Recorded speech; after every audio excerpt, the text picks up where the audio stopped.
오늘은 만일 죄를 범하여도 라는 제목으로 여러분과 함께 하나님의 말씀 나누고자 합니다. 이 세상에 죄 안 짓고 사는 사람이 있을까요? 아마 없을 겁니다. 예수를 믿고 구원받았다고 하는 사람들도 다 저마다 조금씩 죄를 짓고 살아갑니다. 그런데 그 예수 믿는 사람이 믿지 않는 사람과 다른 것이 뭔가? 똑같이 죄를 짓는데 뭐가 그러면 다른 게 있나? 예수 믿는 사람은 그럼에도 불구하고 주님의 은혜로 내가 구원받은 사람이지, 내가 죄를 지어도 이렇게 앉아있으면 안 되지, 다시 일어나야지, 이런 마음을 갖고 다시 일어난다는 점입니다. 그것이 예수 믿는 사람과 예수 믿지 않는 사람의 차이입니다. 따라서 믿는 사람은 죄를 범해도 그 죄로 인해서 영원히 멸망에 이르지는 않습니다. 다시 말해서 죄가 그 사람을 아주 쓰러뜨리지는 못한다는 겁니다.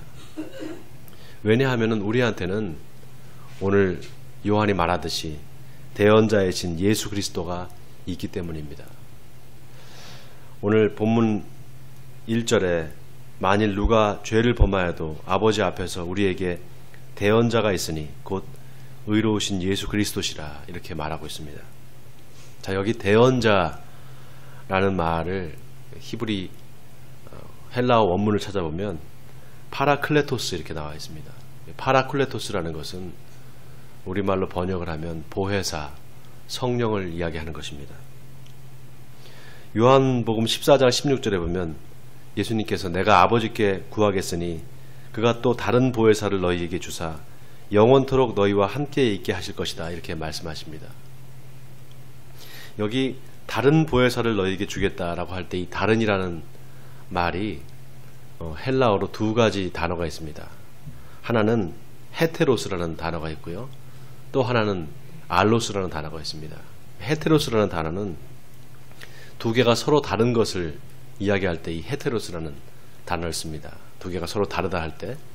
근데 이 알로스라는 단어는 똑같은 게 두 개가 있을 때 그 중에 하나를 다른 것이다 이렇게 얘기할 때 알로스라는 단어를 씁니다. 근데 예수님께서 내가 또 다른 보혜사를 너에게 보내주겠다 할 때는 알로스라는 단어를 썼습니다. 그러니까 예수님하고 똑같은 것을 보내주겠다, 이 말입니다. 그러니까 예수님과 성령이 하나다, 이 말이죠. 자, 그러니까 보혜사가 바로 성령이고 오늘 성경에 바로 그 대언자이고 그 대언자가 바로 누구냐? 예수 그리스도시다, 이렇게 요한이 이야기하고 있습니다. 사실 이 보혜사라는 말은 법정에서 쓰는 말이었습니다. 로마 법정에서 피고인의 무죄를 증명하기 위해서 대신 변론을 해주는 사람을 보혜사다, 이렇게 말을 합니다. 지금으로 말하면은 변호사지요, 변호사. 여러분, 변호사가 어떨 때 필요합니까? 변호사가 어떨 때 필요하죠?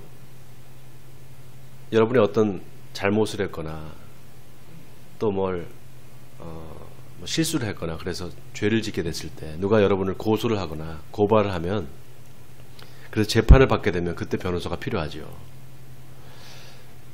죄를 안 진 사람은 변호사가 필요가 없습니다. 뭔가 죄를 짓고 잘못을 했을 때 법정에 가게 됐을 때 이제 변호사가 필요하죠. 여러분 혹시 법원에 가보셨어요? 법원에 가보셨습니까? 법원에 가면 판사가 있고 검사가 있고 변호사가 있고 피고인이 있죠. 여러분, 이 검사가 하는 일은 죄를 자꾸 들춰냅니다. 이 사람이 이런 죄가 있습니다, 저런 죄가 있습니다. 죄를 아주 집요하게 들춰내요. 그리고 형사재판에 가면 검사가 피고인을 신문할 때 보세요. 신문 조서를 쫙 읽으면서 묻는 말에 예 아니오로만 답하시오, 이렇게 말합니다. 그럼 그 자리에서 또 거짓말을 하면은 위증죄가 추가가 돼요. 그러니까 함부로 거짓말을 할 수가 없습니다. 굉장히 무섭습니다. 근데 그때 이제 변호사가 이제 그 피고인을 대신해서 변론을 해주죠. 그래서 재판장님, 이 사람은 죄가 없습니다, 이렇게 무죄를 증명해주기도 하고 변론해주기도 하고, 또 죄를 지었다고 하더라도 재판장이 이 사람이 지은 죄는 어쩔 수 없이 지은 죄입니다, 또 실수입니다, 그러니까 선처해 주셔서 이렇게 좀 형을 좀 감명해 주십시오. 이렇게 변론을 한단 말이죠. 그래서 아무리 나쁜 죄를 지은 사람도 다 변호사를 씁니다. 그 변호사가 다 변론을 해줄 수 있는 그런 의무가 있어요. 변호사는 그래서 무조건 뭐 살인죄를 지은 사람이라도 변론을 해줄 수 있습니다. 근데 이제 그 변호사가 그냥 변론을 해주느냐, 그냥 변론을 해주지는 않죠. 돈을 줘야 되죠. 변호사 수임료를 내야 됩니다. 그래서 이제 거기서 변호사 수임료를 받아서 변론을 해줘서 재판에 이길 수도 있고 질 수도 있잖아요. 근데 이제 그런 말이 나오는 거죠. 그래서 유전무죄, 무전유죄다 이런 말이 나오죠. 아무리 못된 죄를 지은 사람도 훌륭한 변호사를 쓰면 뭐 죄가 없이 그냥 무죄 판결을 받을 수도 있다 이거리죠. 그러니까 이제 그런 얘기가 나오는데, 아무튼 그 변호사의 하는 역할은 그런 역할을 합니다. 그런데 다 변호사들은 돈을 받죠. 그런데 하나님이 보내주신 변호사가 있어요. 그 변호사는 돈을 받지 않습니다. 그게 누구냐면 바로 보혜사 성령입니다. 자, 그런데 그 보혜사가 누구랑 똑같다고요? 보혜사가 누구랑 똑같다고요? 예수 그리스도랑 똑같다는 겁니다. 그러니까 예수님이 뭐라고 하셨습니까? 제자들한테 세상 끝날까지 내가 너희와 항상 함께 있으리라. 그러니까 예수님 믿는 사람한테는 항상 그 성령의 모습으로 예수님이 항상 우리 곁에 계신다는 겁니다. 여러분, 이거 아멘입니까? 자, 그러면은 어떻게 예수님이 우리의 참 대언자가 되실 수 있는가? 오늘 본문 2절을 우리 같이 한번 읽어보겠습니다. 2절을 같이 읽어보겠습니다. 시작. 그는 우리 죄를 위한 화목제물이니 우리만 위할 뿐 아니요 온 세상의 죄를 위하심이라. 자, 여기 화목제물이라는 말에 밑줄을 치시기 바랍니다. 이스라엘 백성들은 하나님께 제사를 드렸습니다. 번제, 소제, 화목제, 속죄제, 속건제 이렇게 5개의 제사를 하나님 앞에 드렸어요. 그 중에 이 화목제사라는 것은 뭐냐 하면은 집에서 키우던 양이나 소나 염소를 가지고 옵니다. 제사장 앞에 가지고 와서 그 제사장 앞에서 그 양의 머리에다가 안수를 합니다. 그리고 자기의 죄를 다 그 양에다가 전가를 시키는 거예요. 그 다음에 제사장 앞에서 이제 그 양을 잡습니다.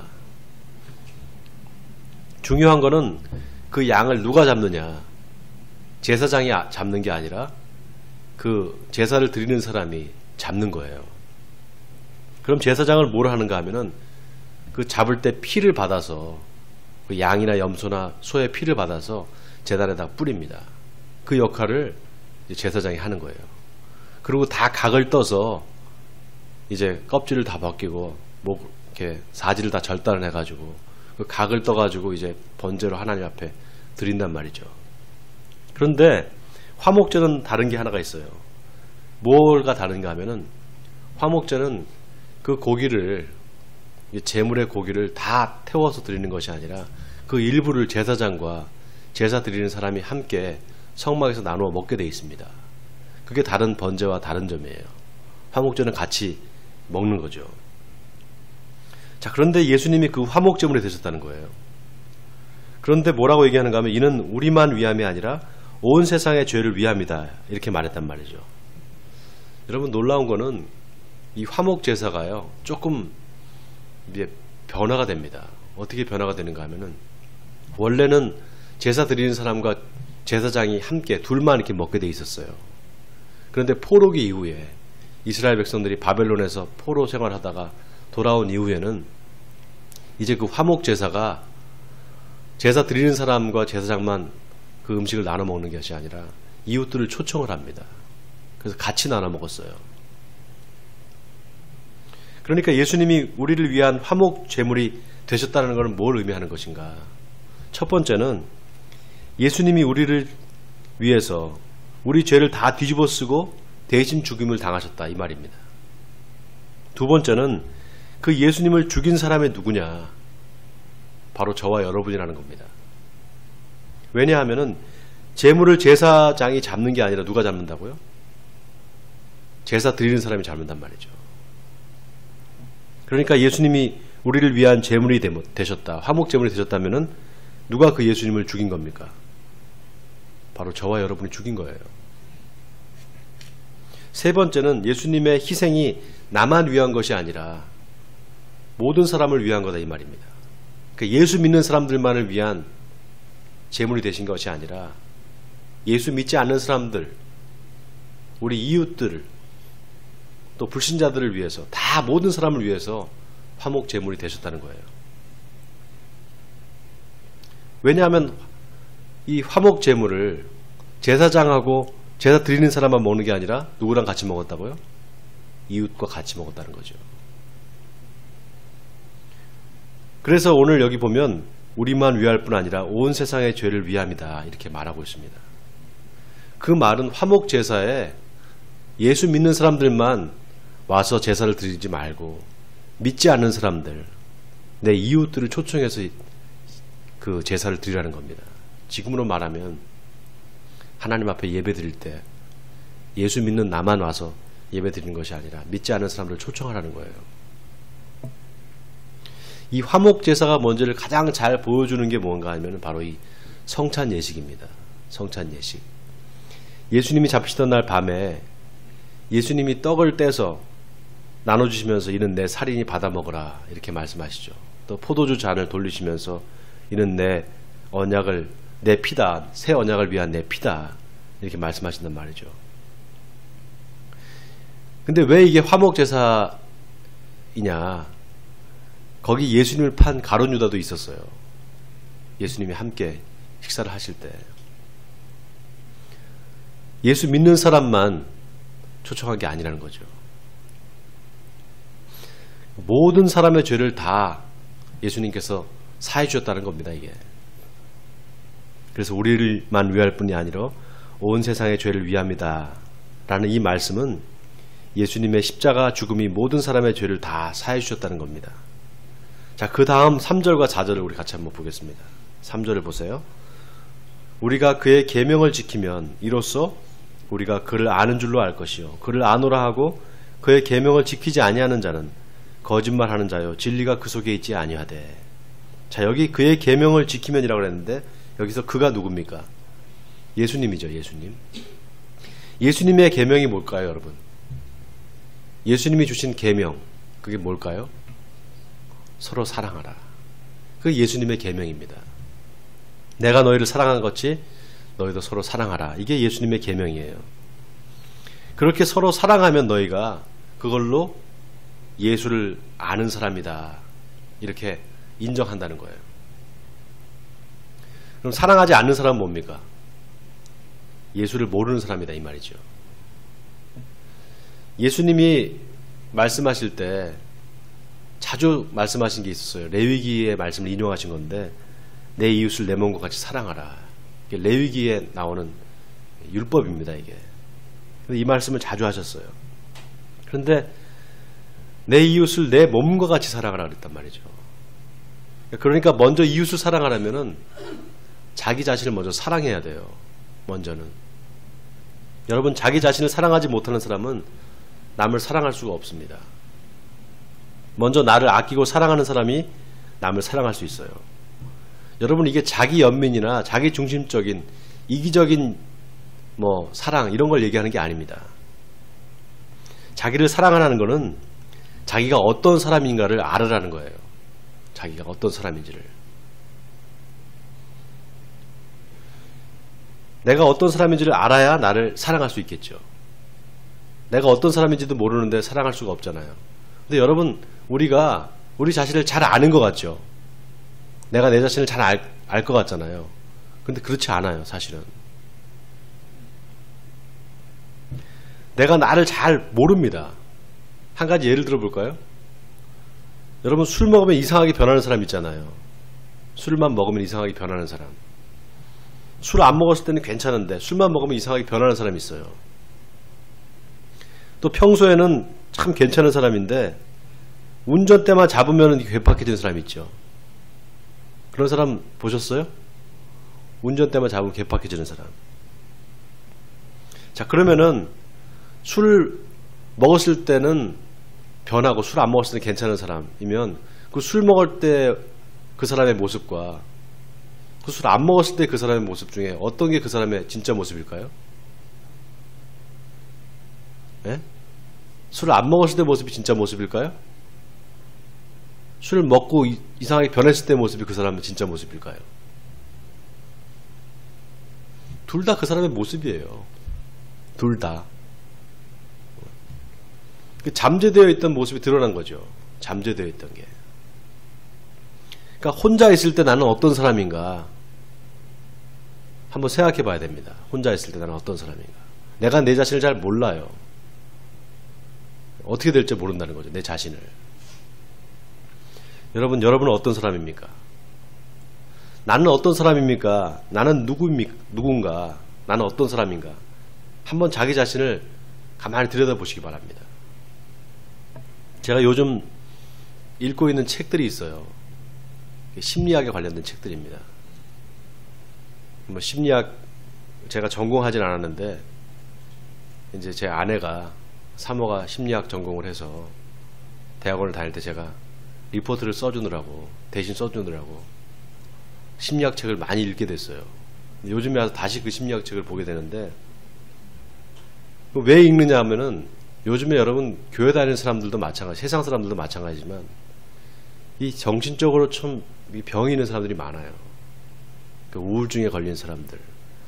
그러니까 스트레스를 많이 받아서 그런지 사람들이 다 이렇게 정신적으로 이렇게 좀 멘탈이 약합니다. 그래서 자살하는 사람도 많잖아요. 교회 다니는 사람도 자살을 해요. 교회를 다니는데 어떻게 그럴 수가 있나 생각되잖아요. 어떻게 예수님 믿는 사람이 자살을 하나. 제가 가만히 생각해 보니까 하나님을 우리가 알아야 되고 하나님을 믿고 우리가 알아야 되지만 사람을 알아야 되겠다. 사람이 어떤 사람인가, 사람이 도대체 무언가, 이걸 알아야 된다, 이런 생각이 들어서 제가 요즘 책을 읽습니다. 근데 가만히 생각해 보면은 신앙도 마찬가지인 것 같아요. 신앙도 자신이 어떤 사람인지를 모르면은 그 신앙이 자라지를 못해요. 자기 자신을 모르면은 한계가 있다 이 말입니다. 믿음이 자라질 않아요. 거기서 딱 멈춰요. 항상 거기서 걸린단 말이죠. 왜냐하면 자기도 모르게 자꾸 어디서 넘어지는 부분이 있어요. 그런 사람들을 보면, 신앙이 자라지 않는 사람들 보면 꼭 거기서 넘어져요. 근데 그때마다 그게 자기가 아닌 것처럼 속인다 그럴까? 부정한다 그럴까? 자꾸 이렇게 자기를 감추는 거죠. 그러니까 어떻게 됩니까? 그게 고쳐지지가 않는 거예요. 그러니까 맨날 그 자리에서 맴도는 겁니다. 발전을 못하고. 제가 무슨 얘기를 하려고 하는가 하면은, 여러분, 예수님이 제일 싫어하던 사람들이 있었어요. 예수님이 진짜 싫어하는 사람이 있었습니다. 예수님이 다 사랑하셨다고 생각하잖아요. 예수님이 싫어하는 사람도 있었다니까요. 그게 누굽니까? 서기관과 바리새인들이에요. 예수님이 싫어하셨어요. 이 사람들은. 왜 싫어했는가 하면은 이 사람들이 겉과 속이 다른 겁니다. 겉과 속이 다른 사람들이었어요. 그래서 예수님이 뭐라고 하십니까? 이 외식하는 서기관과 바리새인들이여, 너희들은 회칠한 무덤과 같다, 이렇게 말했어요. 예수님이 아주 증오의 말을 퍼부었습니다. 이 사람들한테. 여러분, 그런데 보세요. 이 사람들이 자기들이 이렇게 겉과 속이 다른 위선자들이라고 할 때 그거를 인정하고 받아들였으면 어떻게 됐을까요? 예수님은 십자가에 못 박아 죽이지 않았겠죠. 그걸 받아들였으면은. 당신들은 그런 위선이 있어, 이렇게 지적을 해줬을 때 그들이 받아들였으면 예수님이 십자가에 돌아가시진 않았을 거예요. 근데 예수님은 그렇게 지적하셨단 말이에요. 여러분, 누가 여러분한테 당신들 위선자야, 당신 겉과 속이 다른 사람이야, 이렇게 말하면은, 아, 맞습니다, 제가 그런 사람입니다, 이렇게 인정할 수 있겠어요? 아마 그렇게 금방 인정하는 사람 없을 겁니다. 왜냐하면 설사 그렇다 하더라도 그걸 인정하기가 싫어요. 사람들은 자기 자신의 그런 모습을. 그러니까 어떻게 합니까? 당신이 뭔데 나한테 그런 말을 해? 감히 나한테 그런 말을 해? 어디 두고 보자. 속으로 앙심을 품는 거죠. 이게 바리새인들 입장에서 보면은 예수님이 하시는 그 말씀마다 바리새인들은 상처를 받은 거예요. 마음의 상처를. 심리학적으로 보면은. 아니 감히 젊은 새파랗게 젊은 말이야. 어디 나사렛에서 온 무슨 선지자라고 하는 이런 젊은 친구가 감히 나한테 이런 얘기를 해? 아마 모욕감을 느꼈을 겁니다. 자, 그런데 보세요. 예수님이 누구랑 친하게 지냈죠? 예수님이 친하게 지낸 사람도 있었어요. 또 누구랑 친하게 지냈습니까? 죄인들하고 친하게 지냈어요. 죄인들하고. 그것도 아주 누가 봐도 죄인이라고 인정할 수 있는 사람들. 예를 들면 세리들, 창녀들. 그럼 죄인들하고 같이 그들하고 같이 어울려서 식사도 하시고 뭐 같이 놀러도 다니시고 그랬단 말이죠. 여러분, 이게 뭘 말하는 겁니까? 예수님 우리가 죄를 지었다고 해서 너 왜 그런 죄를 지었어? 네가 그러고도 나를 믿어? 야, 웃기지 마. 이렇게 우리를 나무라시는 분이 아니라는 거예요. 여러분, 세리나 창녀들이 바리새인과 서기관들과 다른 게 뭔지 아십니까?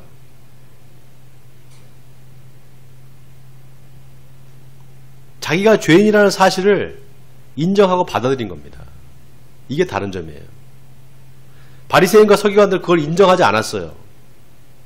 자기들한테 그런 모습이 있다는 사실을 인정하지 않았단 말입니다. 바리새인이나 창녀나 또 서기관이나 대제사장이나 모든 사람들이 다 정도의 차이가 있을 뿐이지 다 죄인입니다. 세상에 죄 안 짓고 사는 사람이 어디 있어요? 다 죄를 짓고 산단 말이죠. 그런데 왜 그렇게 예수님이 바리새인과 서기관들을 싫어하셨나? 자기들의 그런 모습을 인정하지 않았기 때문입니다. 이게 바로 위선이에요. 이게 심리학적인 관점에서 보면은요, 여러분, 심리학적인 관점에서 보면 그런 모습을 인정하고 받아들이는 사람, 그 사람이 건강한 사람입니다. 무슨 얘기인지 아시겠어요? 그걸 받아들이지 않는 사람, 계속 부정하는 사람은 건강하지가 못해요. 두 가지 얼굴을 갖고 있단 말이죠. 두 마음을 품고 산다는 거예요, 그게.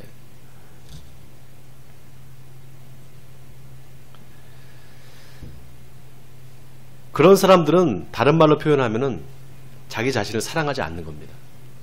자기 자신을 사랑하지 않는 거예요. 자기 자신의 그런 모습이 있어도 그걸 사랑해야 되는데 그걸 부정하고 배척하기 때문에 자기 자신을 사랑할 수가 없는 거예요. 자기 자신을 사랑할 수 없으면 어떻게 돼요? 남도 사랑할 수 없습니다. 남을 사랑할 수가 없어요. 자, 오늘 본문에서 요한이 그를 아노라 하고 그의 계명을 지키지 아니하는 자는 거짓말하는 자요 진리가 그 속에 있지 않다. 이게 어떤 사람들을 이야기하는가 하면은 연약해서 자꾸 죄를 짓는 사람들을 이야기하는 게 아니에요.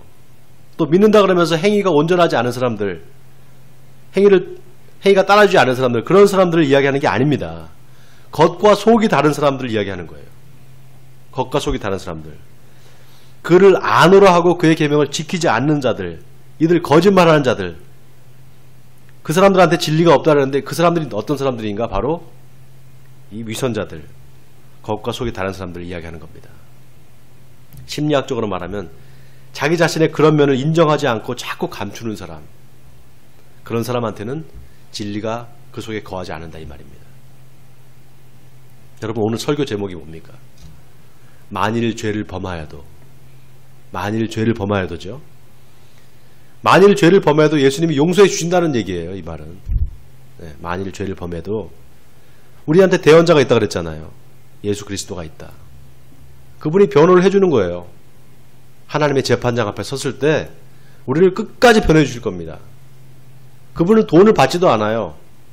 그리고 그분은 자기 자신을 내어주셨어요. 우리를 위해서. 그분의 변호를 어떻게 감당하겠어요? 마귀가 어떻게 감당하겠습니까? 자기 자신을 내어 바치신 분인데, 우리를 위해서. 그런 분이 우리를 위해서 변호를 해주시는데 누가 그걸 감당하겠어요? 그 재판에서는 반드시 예수님이 이길 수밖에 없어요.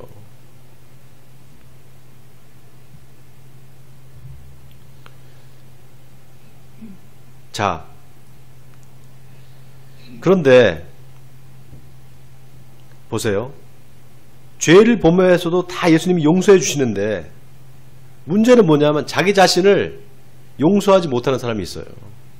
예수님이 이미 용서해 주셨는데 자기 자신을 용서하지 못하는 사람이 있다니까요. 어떤 사람들이냐? 자기가 어떤 사람인지가 드러났어요, 이미. 근데 그걸 인정하지 못하는 사람들. 인정하지 못한다는 건 뭐냐? 그 모습이 자기가 아니라고 부정하는 사람이에요. 그럼 어떻게 되는가? 그런 사람은 또 똑같은 죄를 다시 짓게 됩니다. 왠 줄 아세요? 그 자신의 모습을, 그 죄가 드러난 자신의 모습을 인정하지 않기 때문에 또 똑같은 죄를 또 짓는 거예요. 회개하고 또 다시 죄 짓고 회개하고 또 다시 죄 짓고 그런 사람이 그런 사람입니다. 그런 자신의 모습이 자기 모습이라는 걸 인정하고 받아들여야 돼요. 이게 중요합니다, 여러분. 그렇게 내 모습을 솔직히 인정하고 받아들일 때 하나님이 역사를 하십니다. 그때 역사를 하시는 거예요. 하나님의 은혜가 그때 임합니다. 그게 바로 회개예요. 그래서 내가 어떤 사람이냐, 내가 누군지를 아는 것이 중요합니다. 여러분, 사도 바울이 있잖아요. 사도 바울이 오호라 나는 곤고한 사람이로다. 누가 나를 이 사망의 몸에서 건져내랴 이렇게 말했잖아요. 그렇죠.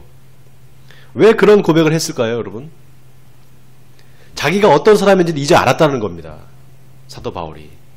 자기가 어떤 사람인지 이제 알았다는 거예요. 나는 그런 사람이었구나. 내가 이렇게 곤고한 사람이었구나 라는 것을 깨달았다는 거예요. 우리 한번 성경을 찾아보겠습니다. 로마서 7장 18절이에요. 로마서 7장 한번 보겠습니다. 제가 가지고 있는 성경 249쪽입니다.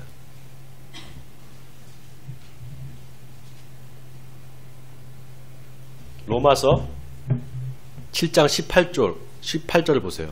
7장 18절. 자, 우리 같이 한번 18절 19절을 같이 읽겠습니다. 시작. 내 속 곧 내 육신에 선한 것이 거하지 아니하는 줄을 아노니 원함은 내게 있으나 선을 행하는 것은 없도다. 내가 원하는 바 선은 행하지 아니하고 도리어 원하지 아니하는 바 악을 행하는도다. 이제 이게 누구 말입니까? 사도 바울이 이렇게 고백하는 거예요. 자기 자신이 그렇다는 그런 사람이라는 거를. 자기 마음속에 선을 행하고 싶은 마음이 있는데 또 한 구석에는 악을 행하고자 하는 마음이 있다는 거예요. 그런데 만일 내가 원하지 않는 그것을 하면 이를 행하는 자는 내가 아니요 내 속에 거하는 죄다 이렇게 말했어요. 그리고 24절에 보니까 오라 나는 곤고한 사람이로다. 이 사망의 몸에서 누가 나를 건져내랴 이렇게 말했단 말이죠. 그런데 여러분 놀라운 게 뭔지 아세요? 그 다음 절에 뭐라고 하는가? 25절을 보세요. 우리 주 예수 그리스도로 말미암아 하나님께 감사하리로다. 그런즉 내 자신이 마음으로는 하나님의 법을 육신으로는 죄의 법을 섬기노라 그랬어요. 여러분 왜 여기서 바울이 예수 그리스도를 말미암아 하나님께 감사한다 이렇게 얘기를 했을까요?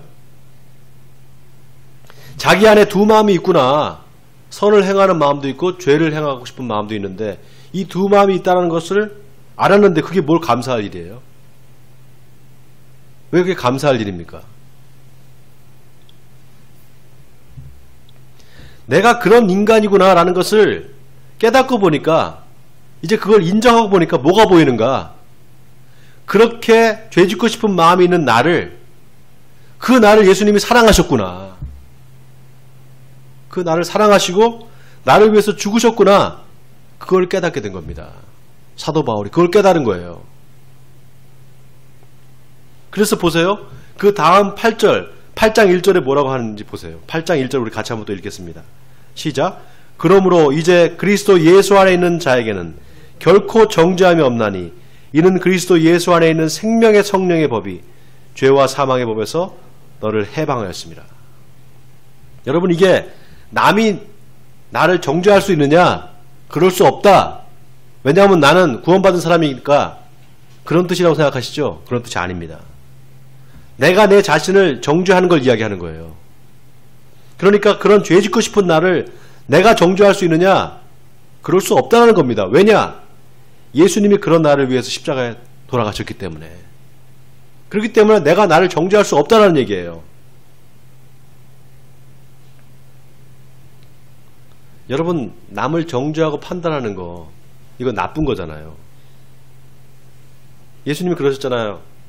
남의 눈에 티는 보면서 네 눈에 있는 들보는 깨닫지 못하느냐. 비판하지 말라. 그 비판을 하면 네가 그 비판을 받을 것이다 이렇게 말씀하셨죠. 남을 비판하는 거 이거 안 되는 겁니다. 그런데 자기가 자기를 비판하고 정죄하는 거, 여러분 이것도 안 되는 겁니다. 아유 나는 안 돼. 나는 가망이 없어. 나는 안 되나 봐. 이게 더 나쁜 거예요. 이게 더 치명적인 겁니다. 왜냐? 이거는 예수님을 모욕하는 거예요. 나는 안 돼. 이거는 예수님을 모욕하는 거예요. 예수님의 십자가의 능력을 부인하는 겁니다. 자, 그러면 그렇다 그래서 그러면 또 나는 원래 그런 사람이니까 그냥 나는 이렇게 살래. 나 그런 사람이니까 그냥 이렇게 살래. 이것도 아니에요. 여러분, 이것도 아닙니다. 여러분, 남한테 싫은 소리 들으면은 기분 나쁘잖아요. 남한테 싫은 소리 듣고 지적 들으면은. 그런데 그런 비판을 들을 때 그걸 고치는 사람이 있고 고치지 않는 사람이 있어요. 남이 나한테 이렇게 지적을 하면 그걸 고치는 사람이 있고 고치지 않는 사람이 있다니까요. 고치는 사람은 어떤 사람인가? 그런 자기의 모습을 인정하고 받아들이는 사람입니다. 인정한다는 건 뭐냐? 자기를 그대로 그대로 자기 자신을 받아들이는 거예요.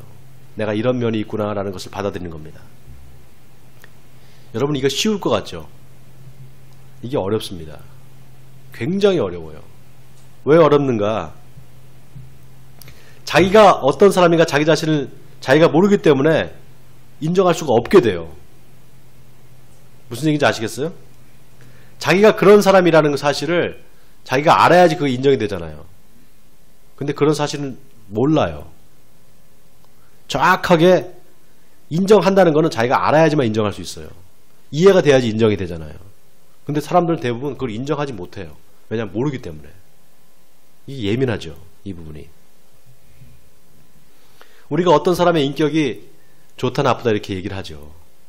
그렇잖아요. 저 사람 만나보니까 참 좋은 사람이야 이렇게 얘기를 하잖아요. 그런데 여러분 보세요. 심리학에서 보면 사람의 마음속에 의식의 영역이 있고 무의식의 영역이 있어요. 근데 보통 우리가 의식의 영역에 드러나는 것을 그 사람의 인격에다 이렇게 생각을 해요. 의식의 영역에서 드러나 있는 걸 그 사람의 인격에다 생각을 합니다. 그런데 무의식 속에 감춰져 있는 인격이 또 하나가 있어요. 무의식 속에 눌려서 감춰져 있는 의식이 인격이 또 하나 있는데 그거를 그림자 인격이라고 합니다. 그림자 인격. 그러니까 말하자면 바울이 자신의 무의식 속에 감춰져 있던 그림자 인격을 발견한 거예요. 오호라 나는 공고한 사람들 이렇게 고백한 게. 그리고 자기가 어떤 사람인지를 이제 깨닫게 된 겁니다. 아, 내 마음에 이런 두 마음이 있었구나. 선을 행하고 싶은 마음이 있는데 또 한편으로는 악을 행하려고 하는 마음이 나한테 있었구나. 누가 나를 이 사망의 몸에서 좀 건져내랴. 오직 예수님밖에는 없구나. 예수님의 은혜가 아니면 구원받을 수 없겠구나. 이거를 바울이 고백한 겁니다. 솔직하게 자신의 모습을 그대로 하나님 앞에 드러내 보인 거예요. 여러분 바로 이게 용기입니다. 용기. 만약에 바울이 솔직한 사람이 아니었으면은요 이런 말을 했겠습니까? 거기다가 편지에다가 그것도 나는 공고한 사람이야. 나는 속에는 이런 나쁜 생각을 하고 있어. 이렇게 썼겠어요? 끝까지 감추죠. 다 사람들이 자기를 위대한 사도라고 생각하는데 어떻게 솔직하게 말을 합니까? 그래서 바울이 위대한 하나님의 종이에요. 그래서 하나님 저는 이런 사람입니다. 저를 구원해 주세요. 고백할 때 하나님의 은혜가 바울에게 임한 것입니다. 그래서 예수 그리스도를 말미암아 내가 하나님께 감사리로다 이렇게 말하는 겁니다. 그렇다. 그런데 중요한 거는 다시 한번 강조하지만 그런 용기가 어디서 나오는가? 예수님이 그런 나를 사랑하셨구나. 그래서 나를 위해서 십자가에 돌아가셨구나. 이거를 깨달았기 때문입니다. 여러분 이거 아멘입니까? 정말 이걸 깨달아야 돼요. 워낙에는 여러분에게 이런 사도 바울과 같은 용기가 있기를 주님의 이름으로 축원합니다. 자, 오늘 본문으로 다시 돌아가서 오늘 본문 5절과 6절을 다시 보겠습니다. 5절과 6절을 보겠어요. 자, 누구든지 그의 말씀을 지키는 자는 하나님의 사랑이 참으로 그 속에 온전하게 되었나니 이로써 우리가 그의 안에 있는 줄을 아노라. 그의 안에 산다고 하는 자는 그가 행하시는 대로 자기도 행할지니라. 자기 5절에 보면은 하나님의 사랑이 참으로 그 속에서 온전하게 되었다 이렇게 말하죠. 여기 온전하게 되었다는 이 말이 아주 의미심장한 말입니다. 여러분, 완전하다는 말하고요 온전하다는 말하고 이게 같은 말 같죠? 틀린 말입니다. 틀려요. 이게 의미가. 완전하다, 온전하다 이게 틀린 말이에요. 완전하다라는 거는 영어로 하면 퍼펙트예요. 퍼펙트. 결함이 없는 완벽한 걸 얘기하는 겁니다. 이건 상태를 얘기하는 거예요. 완벽한 상태. 그러면 온전하다는 건 뭐냐? 영어로 complete예요. complete. 성경에 보면 complete라고 나와 있습니다. 이거는 완성된다 이런 뜻이에요. 이건 동작을 의미해요. 상태가 아니라 계속 그렇게 나아가는 상태를 얘기하는, 동작을 얘기하는 겁니다. 그러니까 온전하게 되었다는 건 계속해서 완성되어 가는 걸 얘기하는 거예요. 의미가 다르죠. 하나님이 우리에게 원하시는 거는 퍼펙트가 아닙니다, 여러분. 도덕적으로 완전한 사람이 되라 이게 아니에요. 완성되어 가라는 겁니다. complete예요, complete. 그래서 예수 믿는 게 쉬운 게 아닙니다. 어느 한순간에 확 바뀌지 않아요. 신앙생활은 계속해서 나의 그림자 인격을 인정하고 하나님 앞에서 내어놓는 겁니다. 계속해서. 여러분, 빛이 이렇게 사람을 비추면은 그림자가 생기잖아요. 빛을 비추면은. 그 그림자가 왜 생겼죠? 나 때문에 생긴 거잖아요.